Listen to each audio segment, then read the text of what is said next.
নমস্কার auntie, wish you a very very happy birthday. আমার প্রণাম নেবে।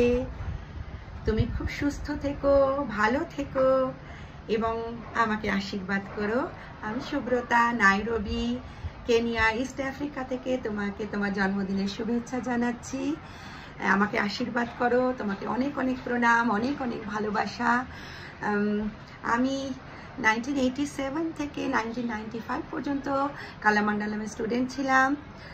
আমার মা তোমার কাছে নাচ শিখতে নিয়ে যান।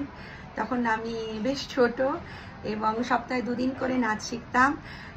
তোমাকে যেদিন প্রথম দেখি খুব ভালো লাগে, আমার এবং আমার মায়ের খুব ভালো লাগে এবং আমি তোমাকে ভালোবেসে ফেলি। তোমার গায়ের রং কি ফর্সা, লম্বা চুল, একটা টিপ পরে খুব সুন্দর আসতে এবং তুমি খুব স্ট্রিক্ট টিচার ছিলে এবং আমার অ্যাম্বিয়েন্সটাও ভীষণ ভালো লাগতো। ওটা আমার কাছে মন্দিরের মতন, কালামান্ডালাম আমার কাছে মন্দিরের মতন।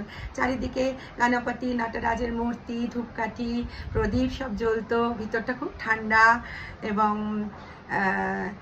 সত্যি অপূর্ব অপূর্ব। সেই দিনগুলোর কথা মনে পড়লে আজ ভীষণ ভালো লাগে।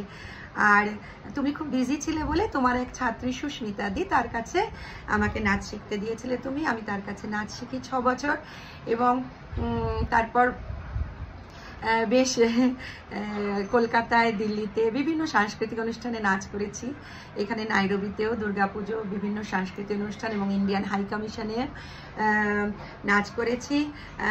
আমি নাচটাকে আমার প্রফেশন হিসাবে নিতে পারিনি। আমার মা চেয়েছিলেন আমি যেন প্রফেশন হিসাবে নিই, কিন্তু সেটা হয়নি। বাট আমি নাচ খুব ভালোবাসি এবং ভীষণ ভীষণ ভালোবাসি নাচ এবং ভারতনাট্যম। তো তোমার কাছে শেখা সেটুকু ভুলিনি, যেটুকু শিখেছি সেটুকু ভুলিনি, সেটুকু নিয়ে এগোতে চাই। আর তুমি খুব ভালো থেকো। তোমার 85তম জন্মদিনে যে এত বড় একটা সেলিব্রেশন হচ্ছে, সেটা আমি যেতে পারছি না বলে কলকাতা, আমার খুব দুঃখ হচ্ছে, খুব দুঃখ হচ্ছে। তবে নেক্সট টাইম আমি যখন যাব ইন্ডিয়াতে, দেশে যাব, তখন তোমার সঙ্গে ডেফিনেটলি দেখা করব, নিশ্চয়ই দেখা করব এবং তোমার আশীর্বাদ নেব। আমাকে অনেক আশীর্বাদ করো। তুমি ভালো থেকো, সুস্থ থেকো এবং অনেক অনেক ভালোবাসা নিও আমার। ওকে আন্টি, নাও আমার প্রণাম নিও, প্রণাম জানাই।